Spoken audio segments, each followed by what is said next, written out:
Welcome to Real Estate Coaching Radio, starring award-winning real estate coaches and #1 international best-selling authors, Tim and Julie Harris. Real Estate Coaching Radio is the nation's #1 daily radio show for realtors who demand authentic, real-time coaching. Get ready for fluff-free, unfiltered, full-strength honesty about what's truly working to get you into action, helping others, and making money now in today's real estate market. Now to our hosts, Tim and Julie Harris. 3, 2, 1, and we are back. It is July the 10th, and hopefully you guys are starting to notice ever so slight changes, improvements in the audio quality. Julie and I are finally actually getting our act together in our home studio, which I'm thrilled about. Indeed, me too. And we're going to be starting to videotape our, put it on YouTube and Facebook and whatnot, and we do the podcast every single day because some of you guys have requested that. But interestingly enough, for those of you who are interested in starting your own podcast, I strongly encourage everyone to do that. Everyone we run into, I always tell them to start their own podcast. Podcasting actually is outpacing essentially adaptation. People listening to podcasts are increasing while people watching videos are decreasing. And the other thing that's interesting about podcasting, the demographics on podcasting is much more mixed in terms of male-female, whereas videos on YouTube is almost dominant men. So it's a very fascinating thing. Yeah, a lot more women. And it's also, I read another interesting statistic about podcasting. Essentially 34% of all people who listen to podcasts on a regular basis also drive a hybrid car. That's weird. I wonder why that is. I don't know. Hybrid cars and podcasts go together. Huh.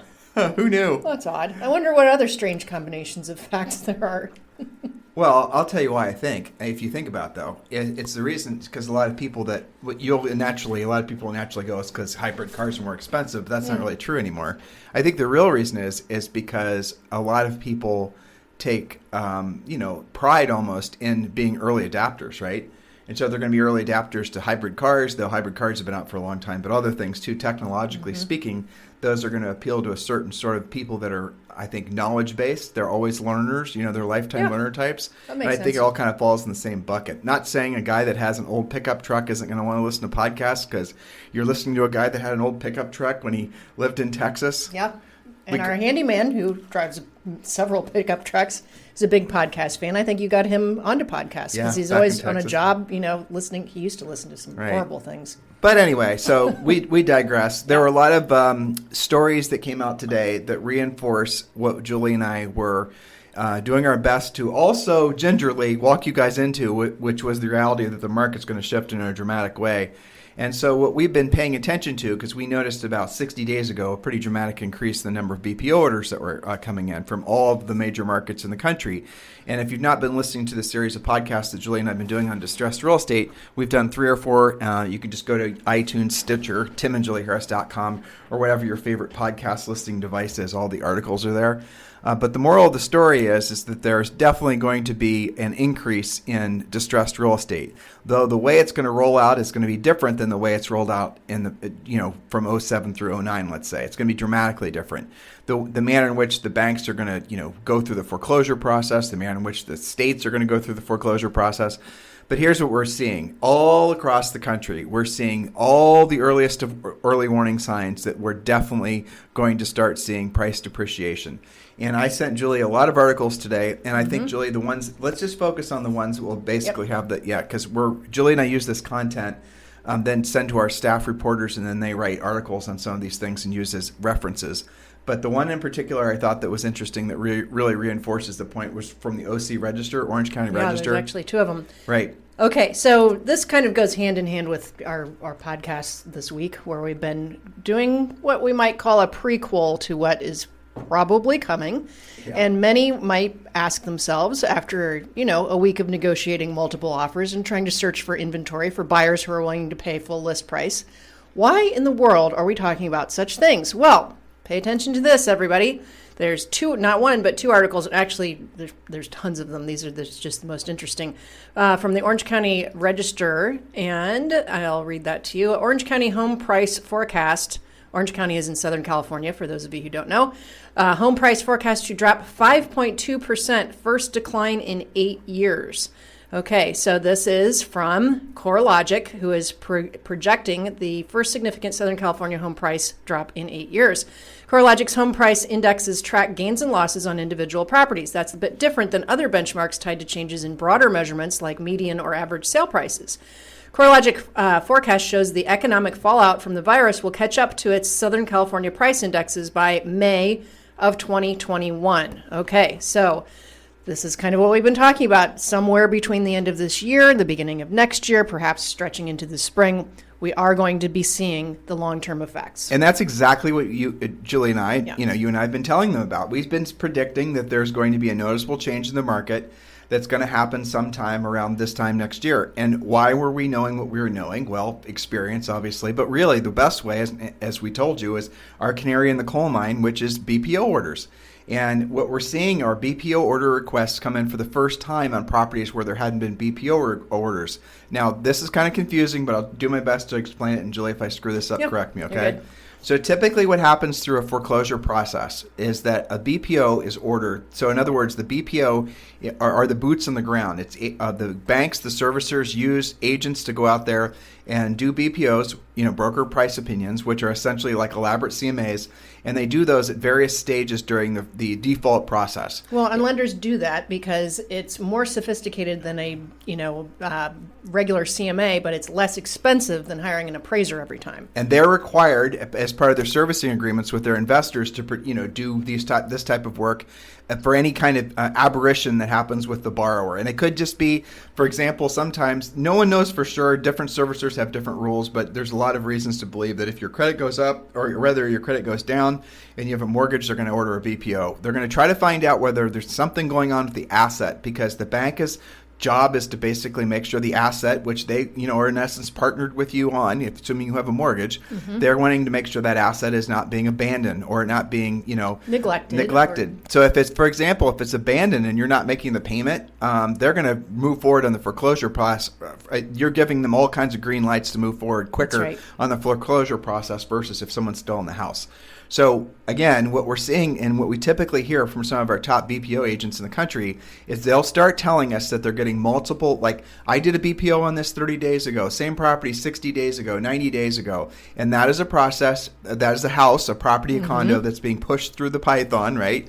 And it's being essentially, the outcome is going to be, or the output will be, it'll be in foreclosure. It is in the foreclosure process, but it's going to be sold it's going to be an REO, real estate owned by a bank, and then eventually it'll end up in the hands of the end user, which will be a new homeowner. Now, it might go through an investor, it might go through, might just be sold in the courthouse steps. Well, but let's reel this back in. The reason that you're explaining this is, why do we track BPOs? It's because when you see an increase of this type of activity, it is a precursor to the market changing. And there's even varieties of BPOs. It may start out with just your basic BPO, and then maybe the next time they want you to also do an occupancy check while you're out there to see whether it's vacant or not. And then maybe the third time they're tracking value, is it actually going up or down compared to the comps? So this, each REO, I forget how many it goes through, something like 12 different BPOs beginning to end. It's actually supposedly it's over 20. Supposedly depending it's over on 20, how long it takes for them to get there, probably. Well, did it go from, for example, someone missing payments and then they try to do a short sale? Or a loan mod. And a loan mod, right. So just depending on, so that means that when you have these accounts with these servicers, there's a lot of times you're going to be doing these BPOs on the same property. Some servicers or some BPO companies don't want you doing a BPO twice on the same property, but after a while, and we saw this happen before, it's going to become inevitable. So that's right. Well, so let me bring this back also to the CoreLogic report. What I find interesting about this one that you sent me, because again, it's based on CoreLogic, and I think Black Knight was another reporting that's done the same thing. We originally reported the CoreLogic prediction about 3 weeks ago. They had said at that point they predicted countrywide shift by next year of a drop by 2%. Well, guess what? By the way, today it says the U.S. index is predicted to drop by 6.6% by May 2021. That's for the U.S. Yes, it is. Okay. And let's stay in California just for a second, because it's not just Orange County. LA County is predicted to be down 6.3% over the next year, in what would be the biggest dip since October 2009. Orange County 5.2% decrease. Inland Empire 2.4% dip in the year, biggest decline since November 2011. So the interesting thing, I think, is that clearly they're tracking this stuff and they're updating it more regularly than they have before. And we're going to have to watch that. So there's another article I sent Julie that she's going to get to in a second. This was also from the OC Register. And this one is also very telling. Now, the reason, again, we told you guys a couple of podcasts ago that we use certain parts of the country as bellwethers. We watched Orange County for sure. Orange County is very, for the most part, affluent. The average sale price in Orange County in a whole is, I imagine, it's at least 800,000. And Orange County encapsulates all kinds of different varieties of homes, densely, urban sort of environments, and then beach coastal properties. So it's a really fascinating area to study as far as a real estate market because it has so much variety. And so here's another little interesting article. And this one, again, came up from an obscure news source that nobody else was reporting on. But we're reporting on it because we want you to know about it. Do you have it in front of you, Jules? I do. So this is one of those cases where two things can actually be happening at the same time. It is currently true that Southern California's pending home sales have risen for 8 straight weeks. Okay, well, we all know that it's starved for inventory. Well, at the same time... Rising from zero, basically, or rising from really low rates from COVID? You got to keep it in perspective. Listeners, when you're listening to these statistics, make sure you're using your brains here. Rising from, the very low rates from pendings from COVID times. It's like when the airlines say that their flights are up 100%. Well, over March, when there was zero, that's pretty easy. Okay, but still, let's take that in mind. But at the same time, in May, 6.85% of California mortgages were estimated to be non-current, a troubled loan category, which does include mortgages with missed payments, plus those formerly in the foreclosure process. That is a 228% jump in 6 months, up from only 2.1%. And it's topped only by Alaska and Nevada, which are also up over 200%. Nationally, 7.76% of mortgages are non-current. That's up 103%. And here, again, watch what we're tracking. That's since November. That's not since March, right? So that was growing anyway. Black Knight noted that means 4.3 million U.S. homeowners in May were past due on their mortgages or in active foreclosure, up from 2 million in March. So there you have it. Things are absolutely changing. And, I think that as we go through the transition, some of this will get burned off pretty quickly, by buyers that are anxious initially. Yeah. And then as the numbers grow, it's got to shift at least towards a balanced market, if not towards a buyer's market. Well, definitely. I mean, but that's the way it's going to happen in a lot of these markets. Mm-hmm. A lot of these, you'll start seeing some REOs, the bank-owned properties will start hitting the market. Mm-hmm. And then you're going to see that, as Julie said, that inventory will get sold off really quick.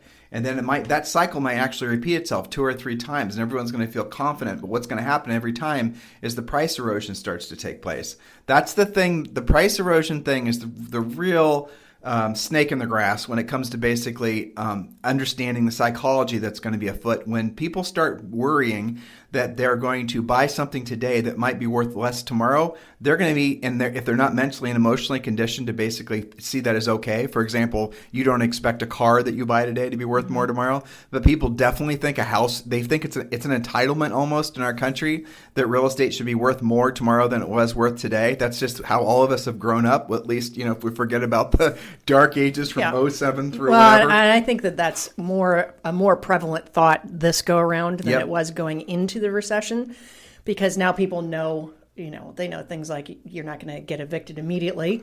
They know that you can maybe buy first if you still have a job and decent credit, and then maybe short sell your house. There's going to be more strategy, I think. And I think that one of the things that may turn the tide also away from, more inventory burns off. As soon as the media starts reporting about how many foreclosures are actually happening when they get out of forbearance and when the numbers go up and the unemployment stays high, I think then the buyer collective unconscious, if you will decide, and on that moment when people decide to wait, that's when you're going to see more inventory. Sure. Yeah, and then there'll be a phase after that, just like there was in really what would it have been? It had been probably 08, 09. Mm-hmm. So the real crisis started. People don't know this, and we talked about this yesterday, but the real market correction didn't start in late 07. People say the housing crisis started in 08. It really didn't. From a coaching perspective, it probably started realistically in 05, then really in 06. And what we remember, Julie and I weren't smart enough to know that we were seeing the end of, this big, huge housing, calamity was on the horizon. But we knew the market was changing. We'd sold real estate and we'd experienced that ourselves in our own careers. And that's how we learned how to do short sales and all the rest of it. But what we did see is the same thing what's happening now.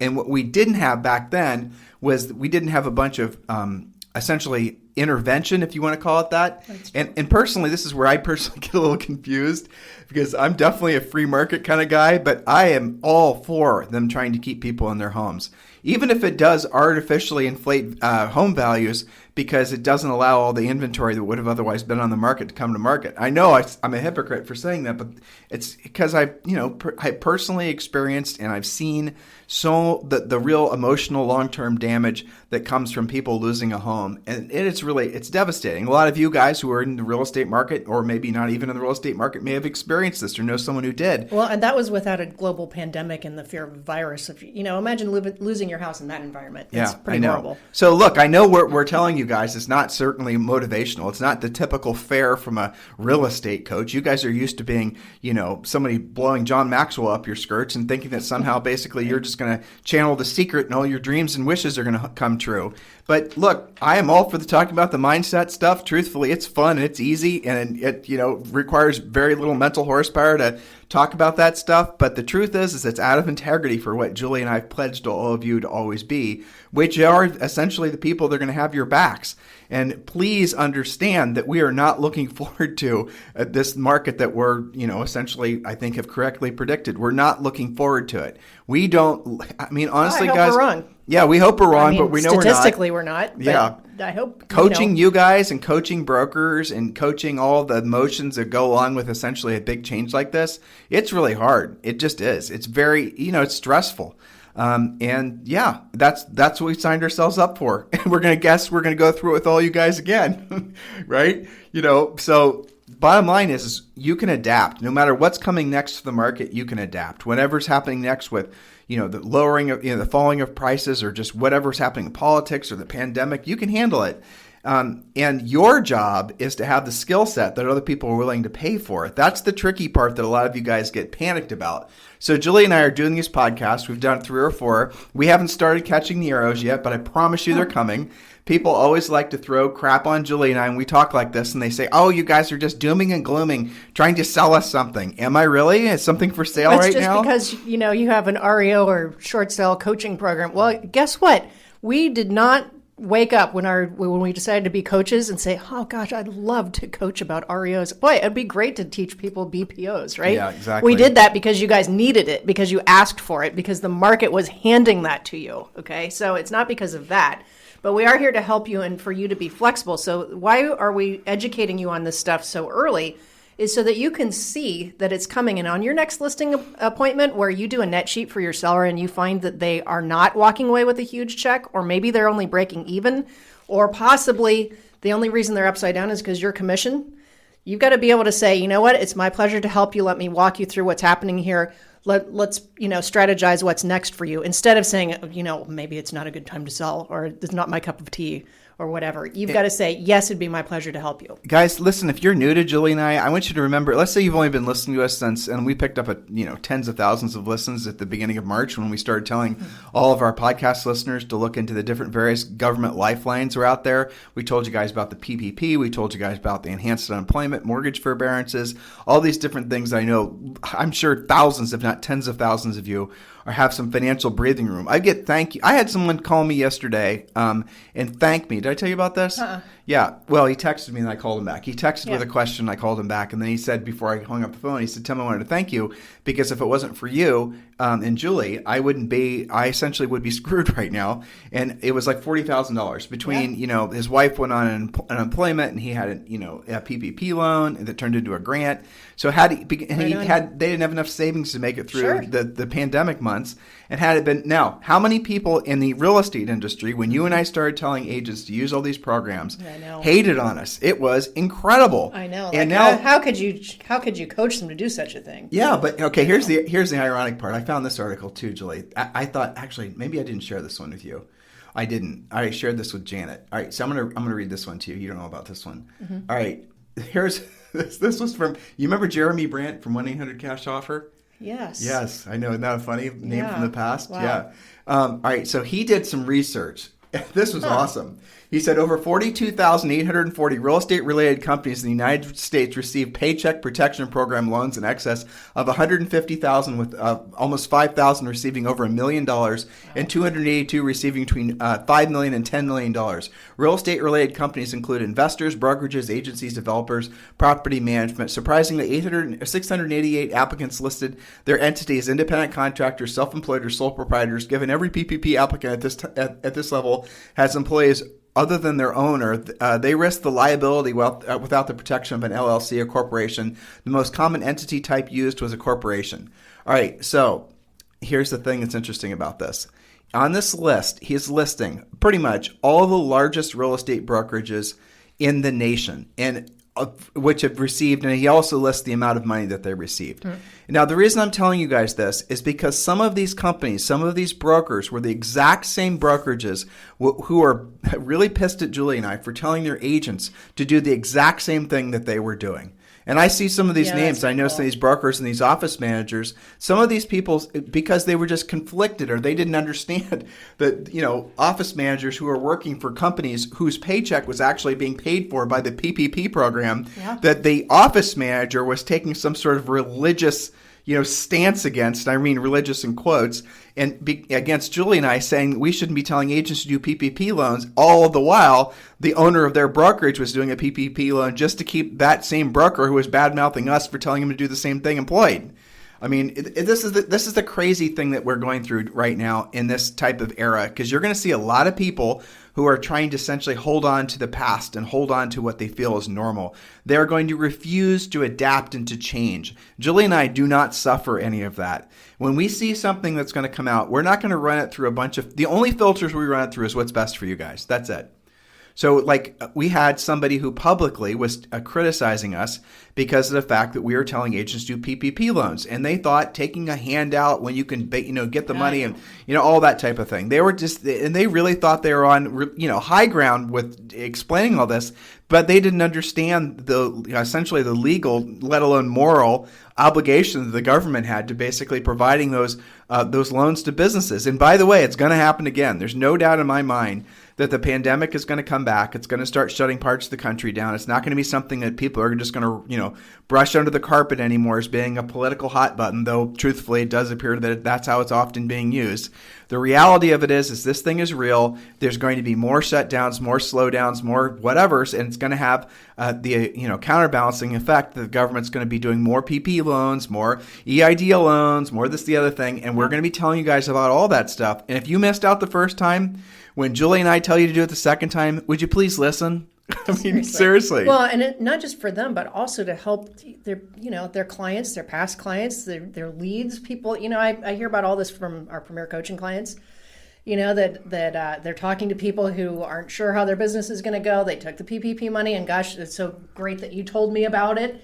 But it's going to run out, and I don't know what I'm going to do. And so, here's the thing that I think all of this points to is you've got to stay educated on what's going on in the market with regards to mortgages and homes so that you can take care of yourself first. That's why we told you about the PPP, the EIDL loan, the SBA stuff, and then, of course, be able to help maximum people in your marketplace. So not knowing about this really is kind of like malpractice to me.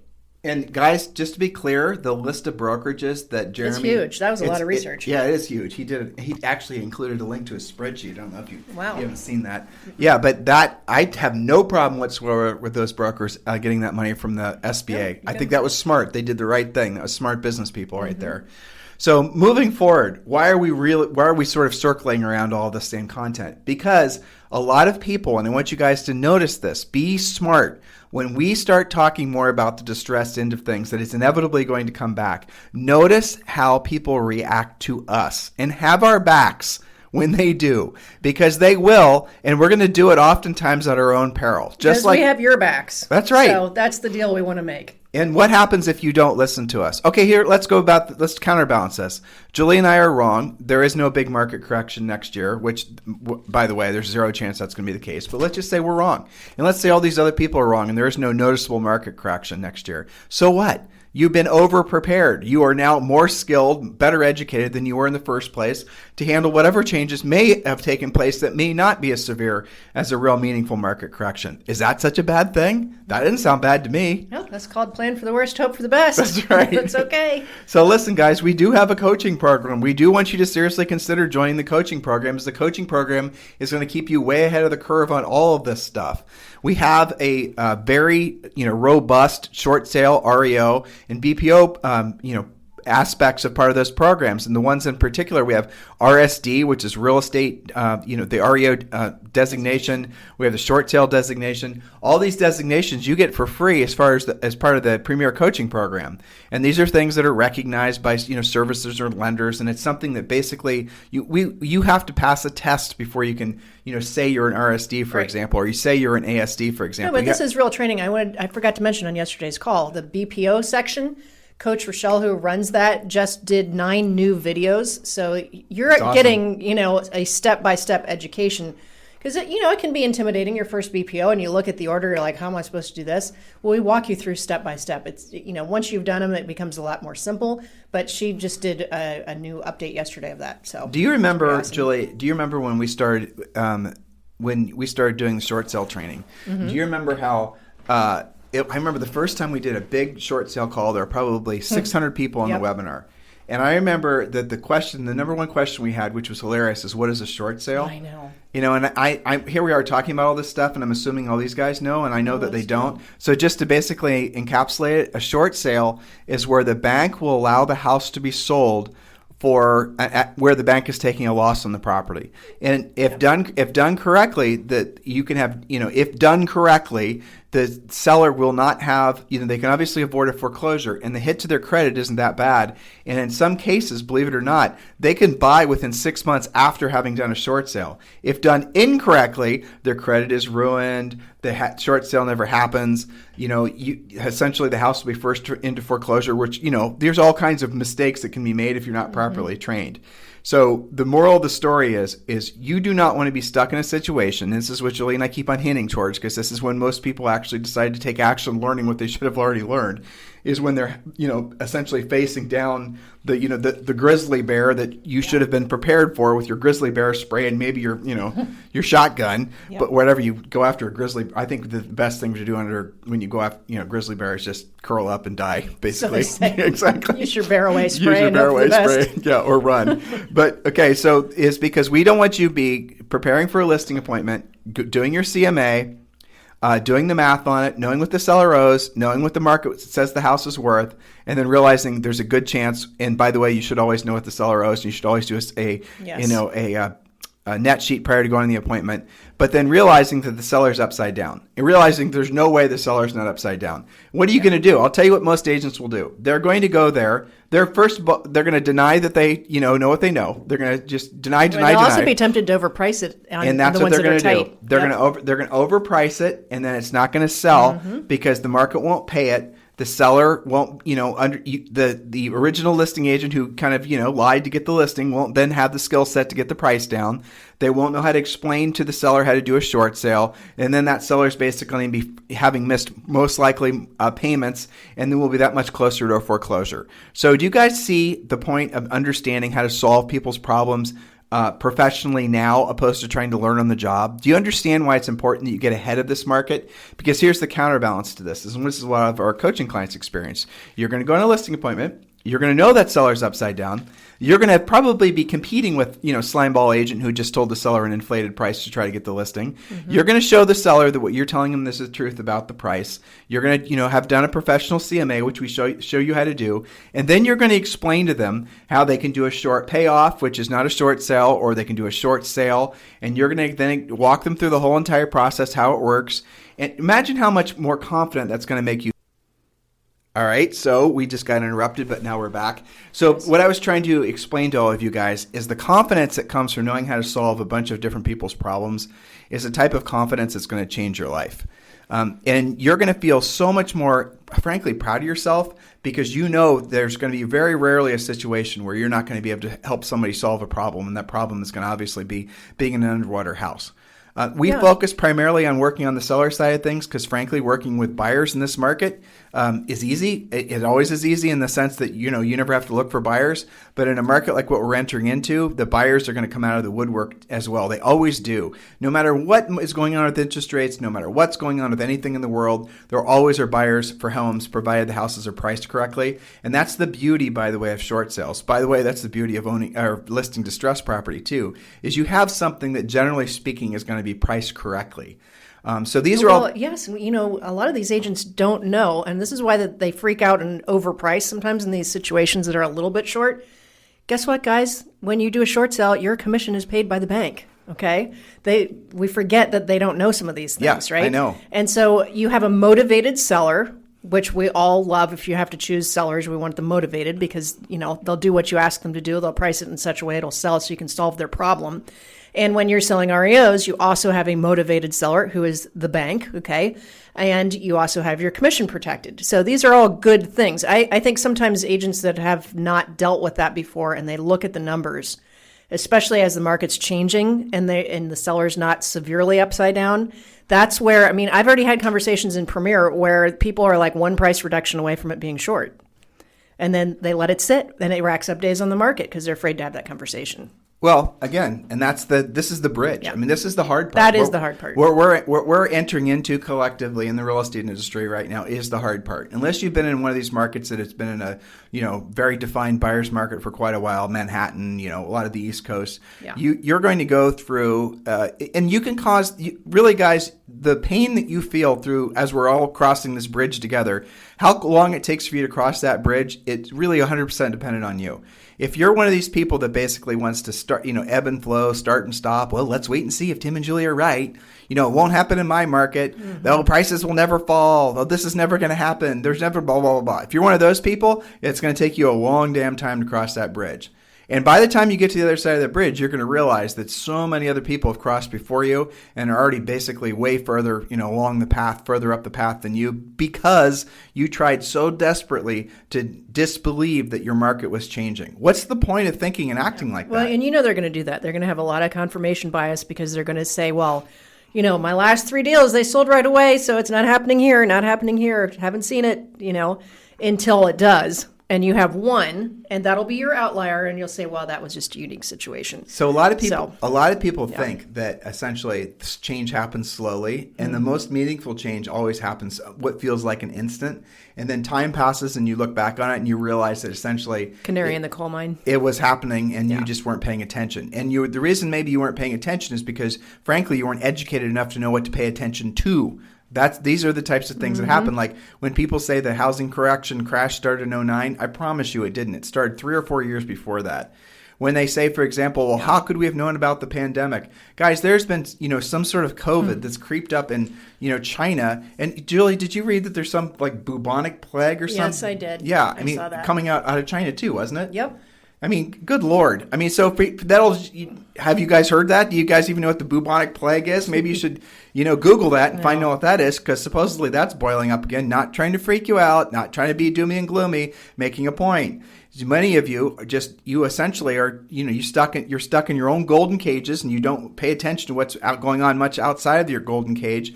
And then all of a sudden, we now have a new pandemic. We have some new crisis, and everyone's saying, where the hell did that come from? Well, It's been there for a long time. It just wasn't a headline on CNN or Fox, And so as a result of that, people don't pay attention to it.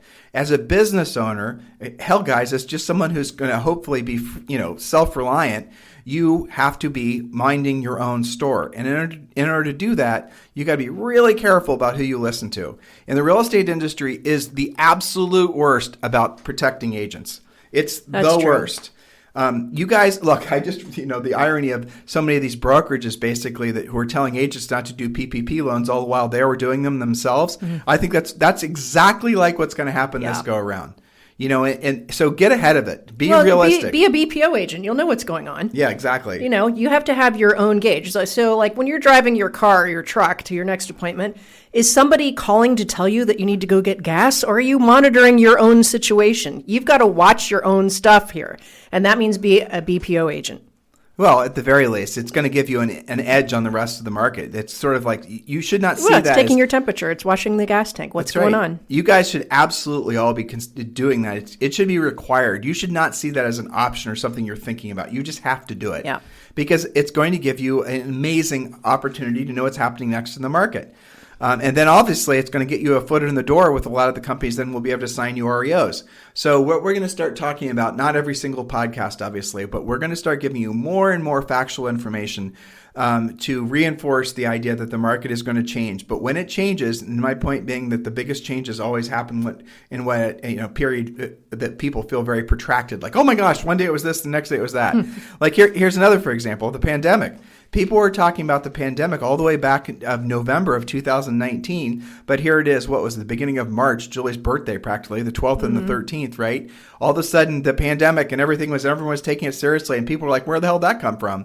Well, there were people that were talking about the pandemic globally, months prior to that, or rather, they were talking about COVID for months prior to that, but just people here weren't paying attention to it. You guys get the point? And so, boom, it's too late. Everyone's shutting down. No one's prepared. Had you known that the pandemic was coming, and I'm going to round the bend today unless you got something else you want to talk about. Nope, you're good. But had you known the pandemic was going to happen, I want you guys to seriously think about this. In November of 2019, if you knew by, essentially 5 months later, we are going to be living through a pandemic with global shutdowns and, on the heels of a, who knows what, depression and blah, blah, blah, all these, gloomy and doomy headlines. If you knew that was going to happen 5 months prior in November, maybe even 6 months prior, what would you have done differently? And the answer is not buy more toilet paper. Yeah.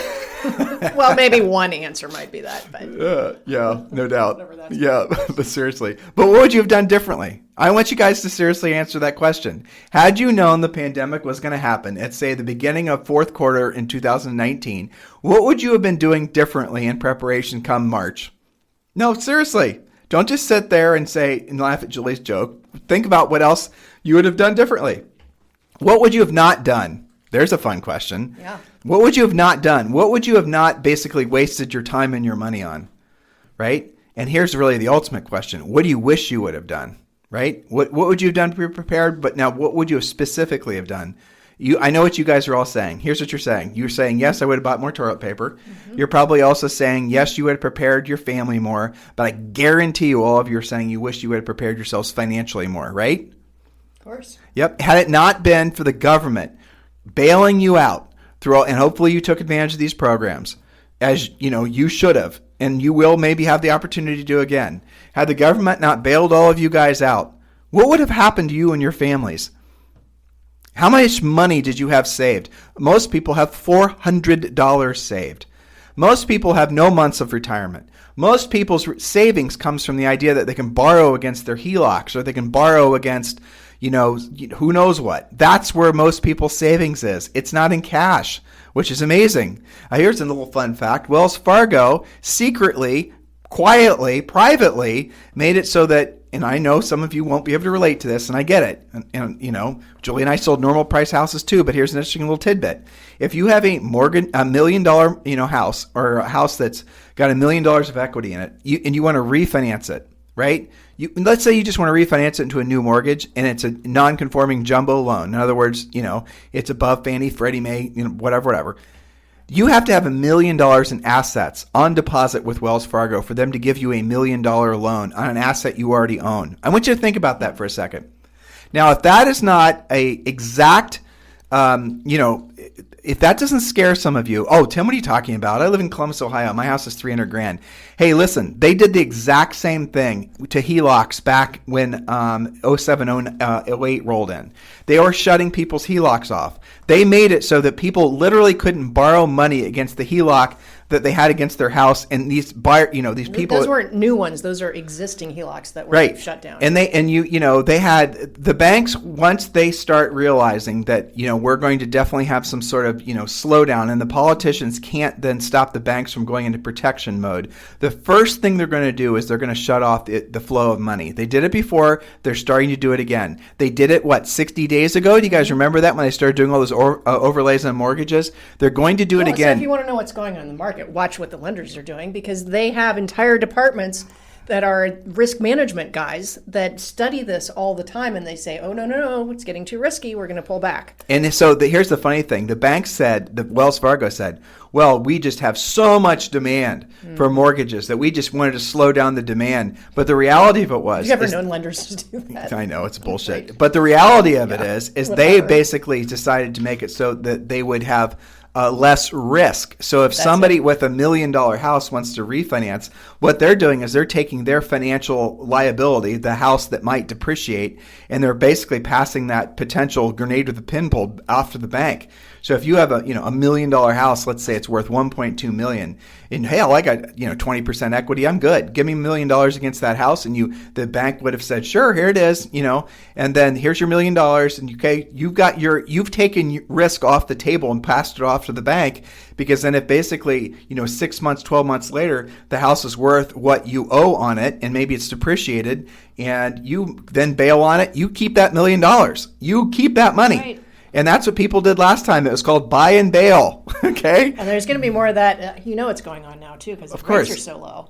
I mean, refinances are up 2,000% or something. Yeah, so these are the dominoes that we've all lived through that 99% of you haven't, that we know are going to fall. And I think, though, truthfully, they're going to fall a hell of a lot slower than they did before. I think but so too. What's going to happen is people are just going to wake up and say, oh my gosh, how are we in this different housing market? That's what's going to happen. That's going to surprise a lot of folks. Yeah. But what's going to happen, but the government, the politicians, essentially the control mechanisms that are now in place are not going to allow anything other than a slow, I think somewhat orderly unraveling of the mortgage markets.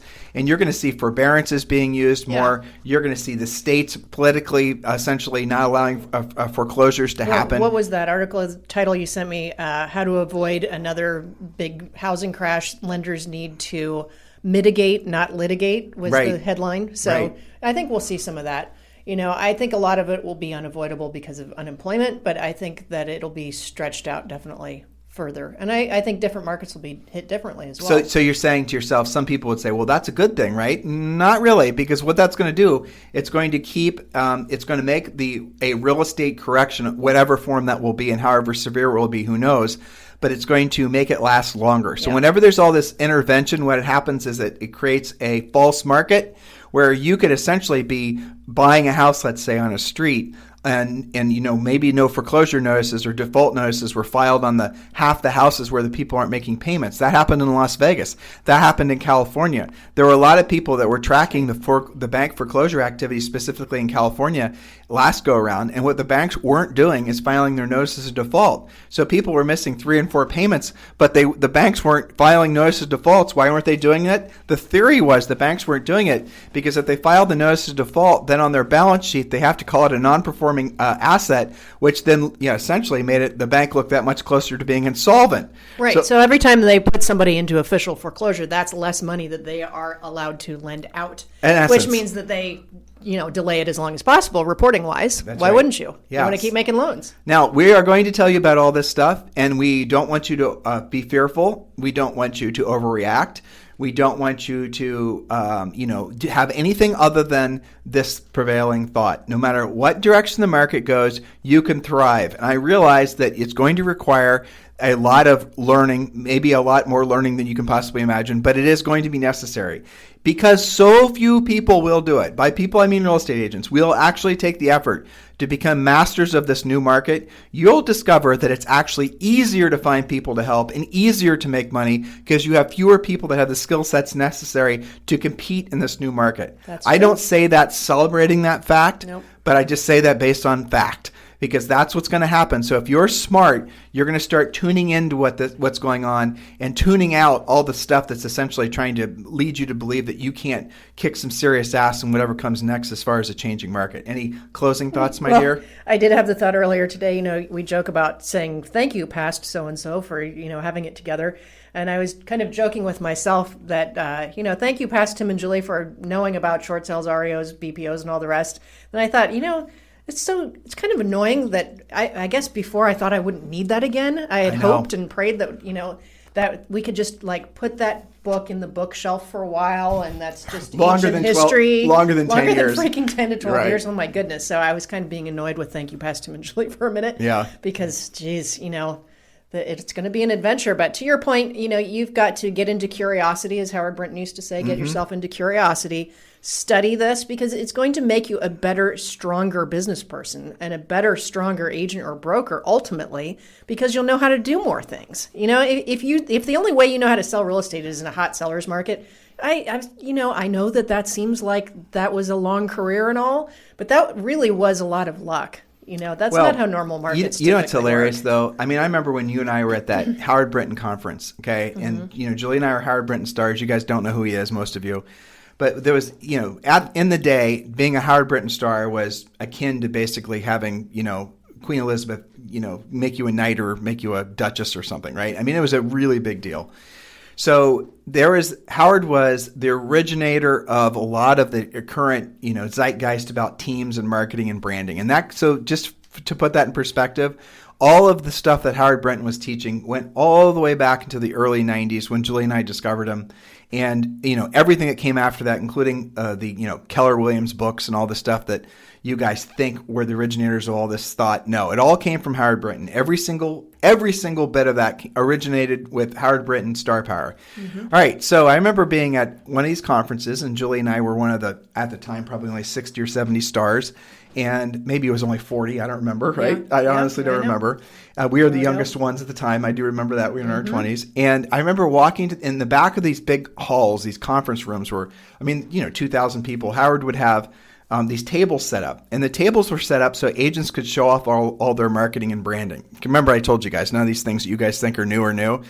And all this marketing and branding, and people were putting out all this fancy crap, and I just remember loads and loads of it. And yeah, Julie and I did it too. I mean, though truthfully, our stuff was never as fancy as the fanciest stuff. We always felt like we were underperforming in the ego marketing category because we never really wrapped our minds around it because it didn't generate business. It was in conflict with what our mission was, which is, making profits so we can buy rental property. So we didn't really get sucked into that too deeply. But let me tell you, there were people that were spending, I don't even know how much, hundreds of thousands of dollars per year on their marketing, right? Yes. And we were look back there looking at all this crap on display, and each agent would have like a little half of maybe a 6-foot table, and they had these beautiful displays of all their stuff, and they weren't even selling anything. They were show-off tables is all they were. It may be good ideas to go and see what other agents were doing in other markets. I mean, that's how you could rationalize it. But I remember being back there looking at all this stuff. And I remember I was talking to, I think it was Nate Martinez or somebody else, who is also a star power guy, and a guy named Jim Duvall. And I won't get into talking about Jim Duvall. He's passed away. But Jim Duvall, his wife is probably still alive. I don't know.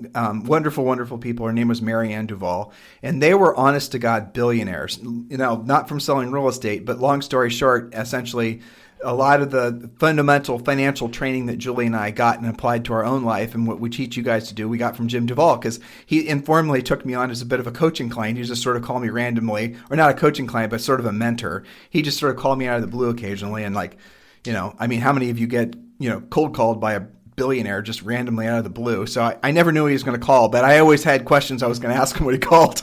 So we could talk about Jim Duvall another day, but I'll never forget. He walked to all these tables in the back, and he looked at all this stuff, and we were all marveling at it. Oh, did you see this, Judd? And he just said this. He didn't say it to be a jerk, or he didn't even say it to make a point. He just was maybe talking to himself, because he wasn't with anybody but himself. Jeans, plaid shirt, not dressing in any way to draw attention to himself.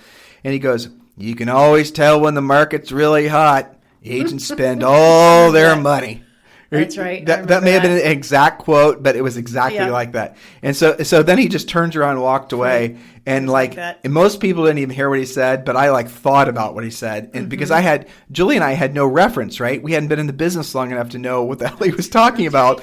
We were like many of you. We thought all this stuff was novel and new and incredible and blah, blah, blah, blah. But nope, Jim was saying it was just a bunch of dumbass crap that a bunch of mediocre business people do for no particular reason when they've got money. And so much of that we've seen bubble back up again. Just it comes and goes. It's true. When things are easy to sell, agents will, quote, try things out in hopes that they can, buy their way to the next market. I think that's really true. Well, the branding and the stuff, problem is there's so much more of it with all the digital projects. I know. Now. It's crazy. The branding stuff, the advertising, the direct response marketing, the direct mail campaigns, the big teams, all this stuff that you guys maybe have never been exposed to. All this stuff, it all comes and goes, and it all follows the market. These things only pop back up when agents are flush with cash and when they have no sense that the market can change. And so when you guys hear Julie and I say that stuff is silly, this is why, and yet everyone else is saying the opposite thing, buy this stuff, it's because they may not know that the stuff is silly.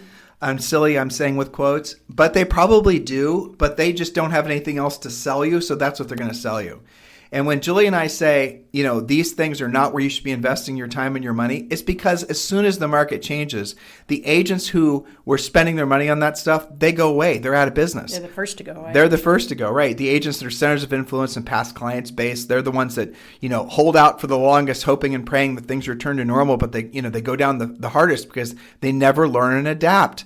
And all these things are sad. We're not celebrating these things. It's painful. This is the reason Julie and I were not looking forward to this market shift.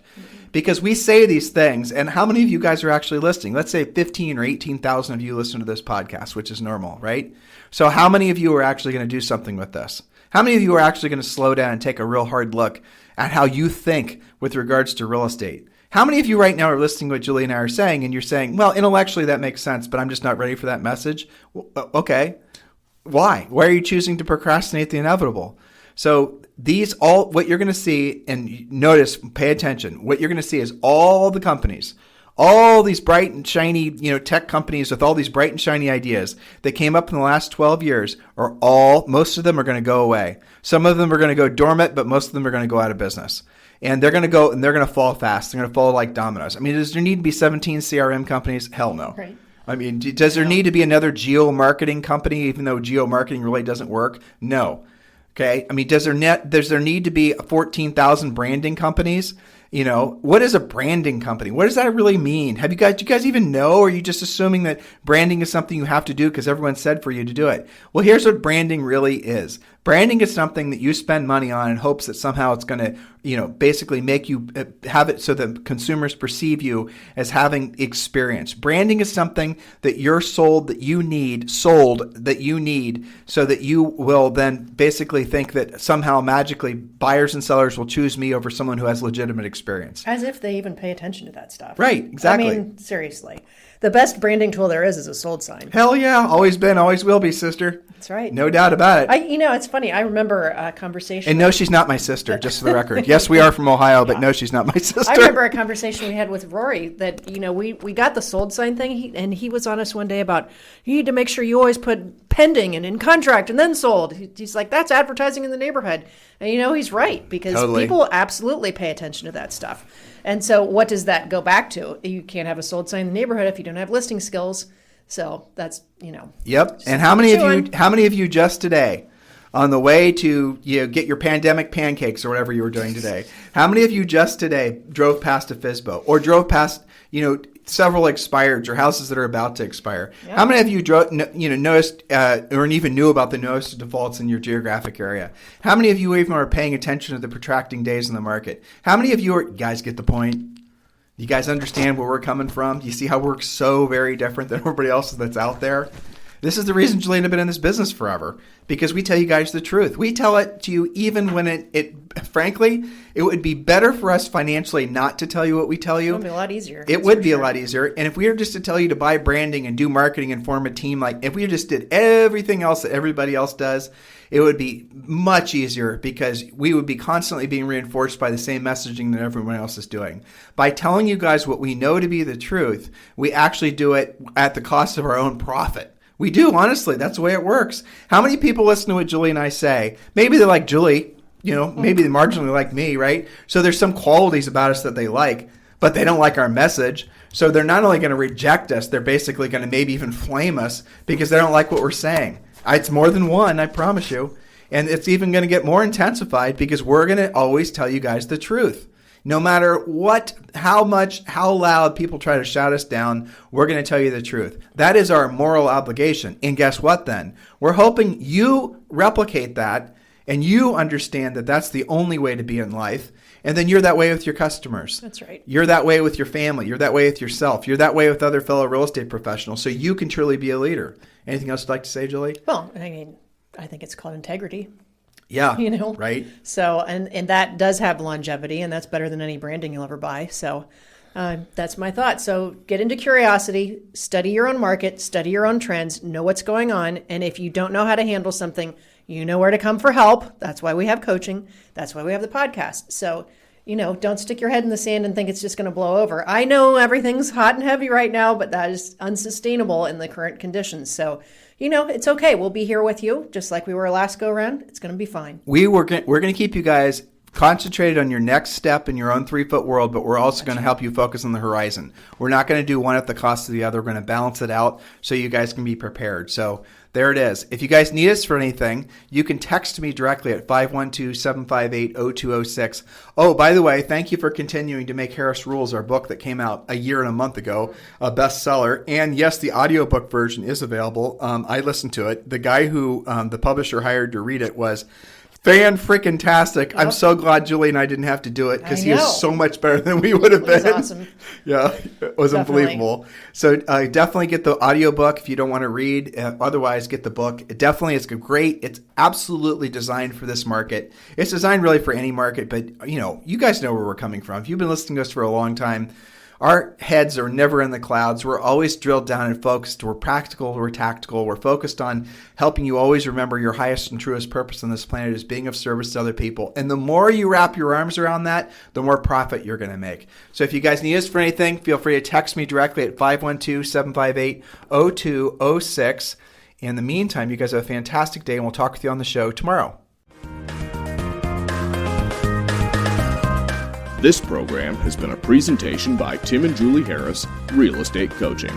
For more information on our real estate coaching and training programs, visit our website at timandjulieharris.com. Remember to tune in weekdays at noon for upcoming shows, and until next time, thank you for listening to Real Estate Coaching Radio with Tim and Julie Harris. This podcast is a part of the C-Suite Radio Network. For more top business podcasts, visit c-suiteradio.com.